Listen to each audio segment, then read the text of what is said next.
about that 45, 50-year-old range, we start noticing a few things. Whether you've had glasses or contact lenses before or not, you are still not immune from something that makes us feel older than we actually are. And that thing is losing your reading vision.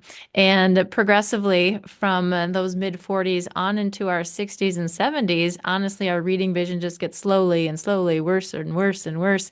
And it seems like every time you wake up the next morning, it's like, darn, I can't see that as well as I did. Or now I'm struggling to not just see my cell phone, but I can't even clip my fingernails anymore. Those kind of things without grabbing for your readers. And so it will happen to all of us.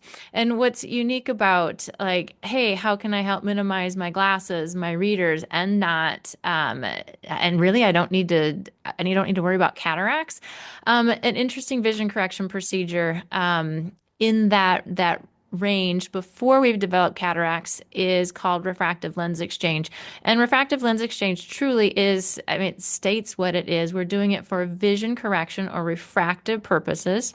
And we are taking your natural lens, which is the culprit, not necessarily of our early on needing for glasses or contacts, like when we were 15, but it definitely is the culprit for our need for readers, and cheaters, bifocals, progressives. It is that lens that is responsible for our declining reading vision. And it is also that lens that is responsible for getting cloudy as we get older and forming a cataract. So, refractive lens exchange. We're then exchanging our natural lens for a lens that is truly man-made. But I'll tell you, the process is pretty phenomenal once you start learning about that too. We won't go there. A specialized lens really fit for your eye, whether you want reading vision, your distance correction, you've got astigmatism, those kind of things. This lens can do that. So refractive lens exchange, we're exchanging it for another lens. The lens, I always tell people, it's like, golly, that lens isn't as good as what God gave you when you were born. Let's be real. I mean, however, from a functionality standpoint, it gives so many people so much freedom, flexibility, and joy back to their lives that they're now able to perform some of these tasks. Not only do they not need their distance glasses, even if you didn't have them, but for those of us who have, you don't need those anymore. And you've gained back this reading vision that's just kind of slowly being stolen from you. And the boon too that I think speaks to people is number one, of course, freedom and flexibility, functionality, living their life how they want to, aging with intention. They also don't have to go through that other step in life, which makes them feel older of like, you have cataracts. And so they get to avoid that step of, did you know you have cataracts? And then you feel like you're even older. And so you get to bypass that one. So by doing this and taking that lens out, replacing it, you're basically, unless something else changes with your vision from a medical standpoint, but you're kind of done with your vision correction journey. So that's a big lifelong win. So I say it's great for the patients and bad for me because they might not need me a whole lot in the future, and which is awesome. And so to have those wins for people is really, really gratifying, not just for me, but to know that they get to live the life that they want, how they want, on their terms, even though we're having birthdays.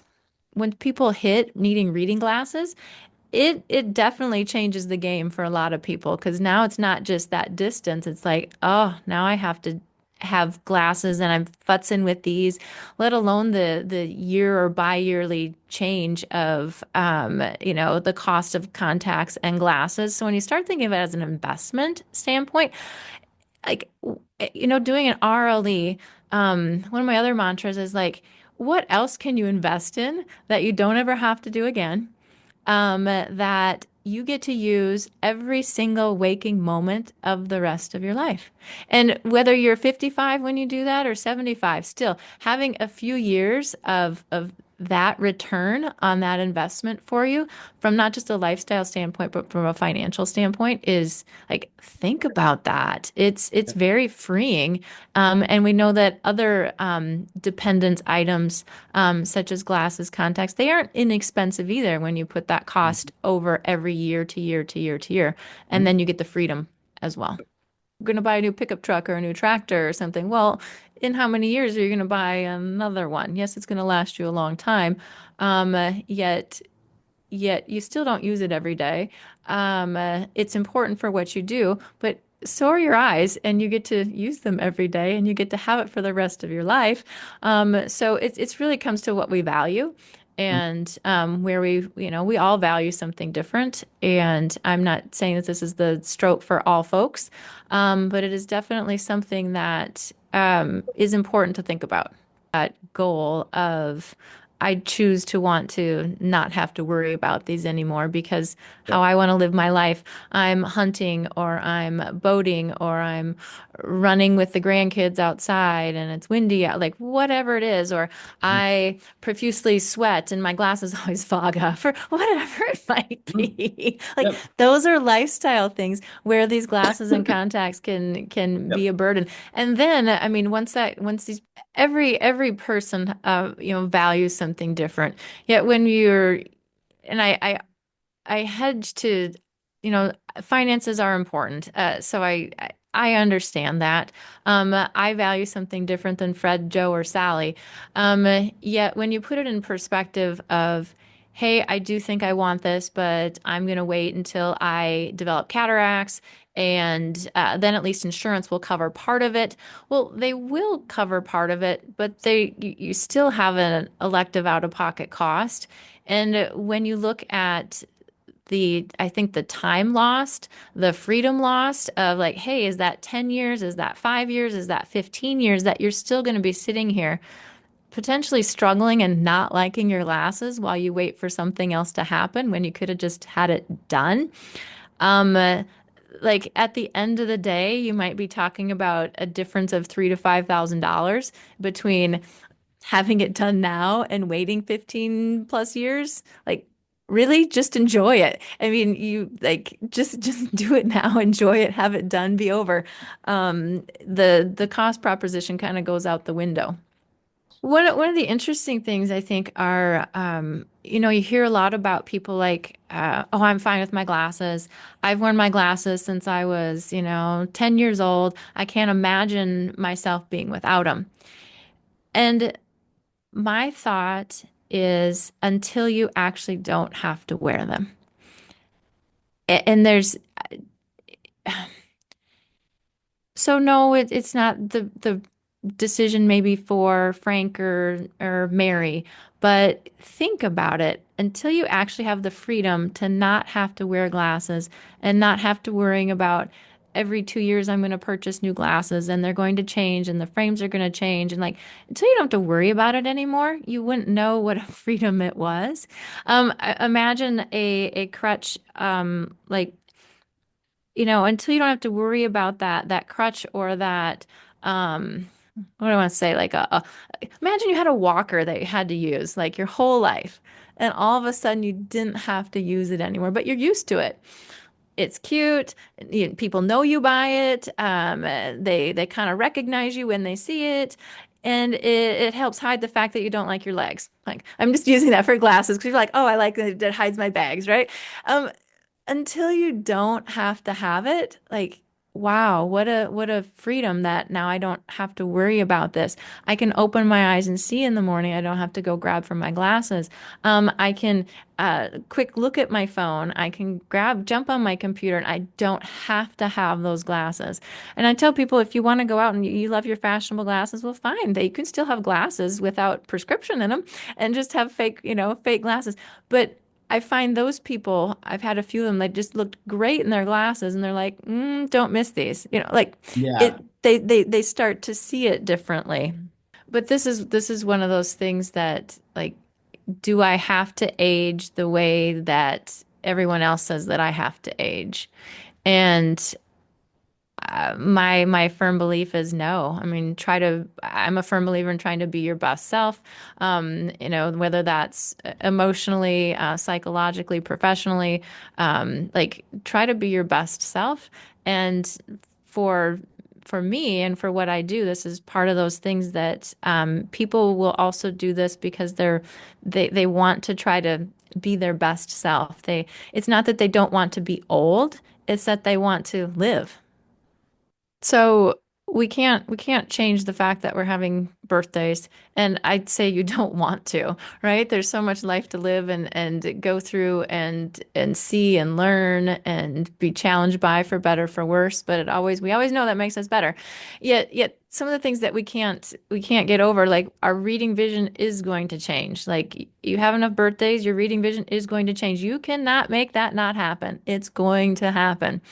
And eventually, cataracts are going to come. You have enough birthdays, no matter what you do, they are going to happen. It's not something just because your family member had it, you're going to have it. This is something like it is truly a birthday thing. And so there aren't many things in life that we can preventively avoid from an aging standpoint, but this is definitely one of those. When people do a refractive lens exchange, that, okay, I don't have to go through that process. I've now avoided that process. And I think there's a beauty and a potential little joy in that, and definitely a win. So, who would I recommend a refractive lens exchange to? Truthfully, anybody who is of a certain age and struggling with their reading vision. Now, typically, it's people that, of course, don't have cataracts, because if you have cataracts, you can still have the same outcome. It's just a slightly different process, and that starts involving insurance. So, your key categories are I like number one, people need to be bothered enough by their reading glasses and the fact that they having to use them, and their lifestyle definitely needs to be impacted by it. So we're looking at those people that average age 50. Certain people with their corrections, I will go down to like 45 if they're also struggling with distance and near. But the key factor is so anybody really, because we're all going to go through this.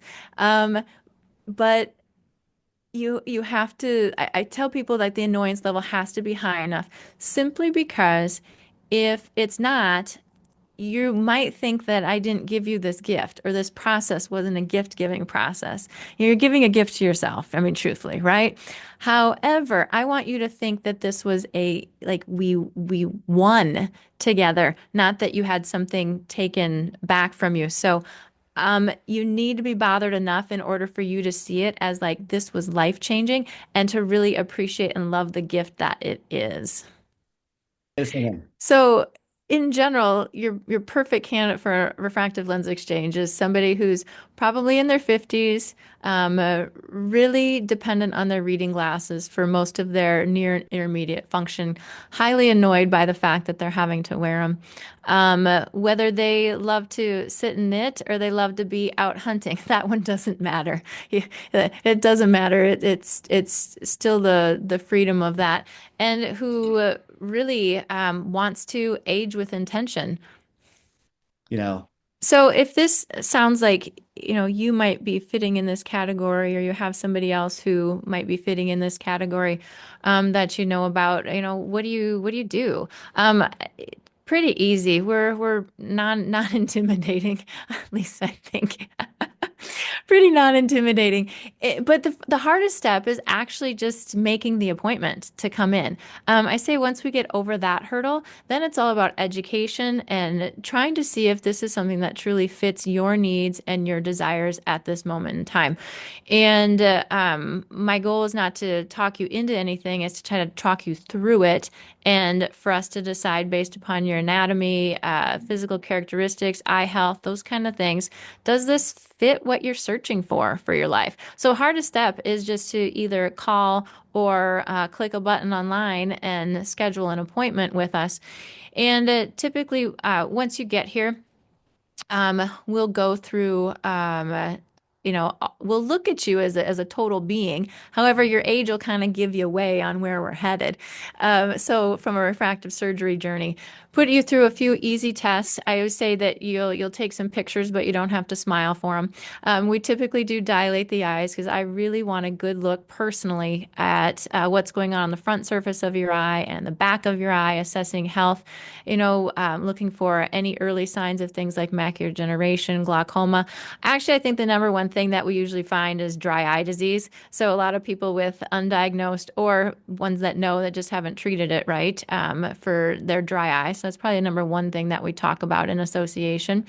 And then again, it's really about, I see that the journey is a lot about the discovery as well as the conversation and making sure that we realize that we're on this journey together and we're a team to get us through and complete with this journey. And the surgery, of course, we expect that that's going to go right, and we expect that that's going to be, a great surgical outcome. So it's kind of like at the peak of the iceberg, if you would. But there's a lot of work that happens beforehand, and then there's a lot of sometimes that we need to do afterwards to make sure that we are all that the journey is progressing like we want it to. One of the other unique things about my practice and how I've decided to run it is that my patients do directly see me for any initial evaluations and screening. Yes, of course, I am the surgeon, and then I'm also the one who's actively working with them on the back end. So I like that personal approach. I feel like having that relationship with my patients helps them also get through the journey, that they don't have to rediscuss this with two or three different people each time. And it's not every practice that has their surgeon who is actually the one who's helping make the decision for surgery, what type of surgery, those kind of things. And I feel like taking an active role with my patients in that, really listening to like, why do you want this? What concern are we trying to solve? What do you love to do? What's your lifestyle? Trying to put all of that together to complete, the best package that I think that we can have for them to help them see how they want is a really important part of the surgery. Even though it's not the surgery, I think it's the most important part, and establishing that trust and that relationship beforehand, so that we know if there are. Let's be real. I mean, the human body is the human body. Once in a while, there are a few speed bumps, but if there are, that we are connected, and you know that my team and I have your back. So if you or someone that you feel like this category fits you, and some of the things that we've had to say, have like hit home for you. You're tired of your reading glasses. You're tired of futzing with them, finding with them, and you're somebody. It's like, yeah, I don't necessarily want to do this. I want to age with intention. Then I truly invite you to just come spend some time with myself. Come spend some time with myself and my team. Come spend some time with myself and my team, where we're discussing, we're educating, we're finding out about your needs, your wants for your vision, and how we can make this journey as seamless as possible for you, and try to find the right solution for you, whether that's now or whether that's down the road.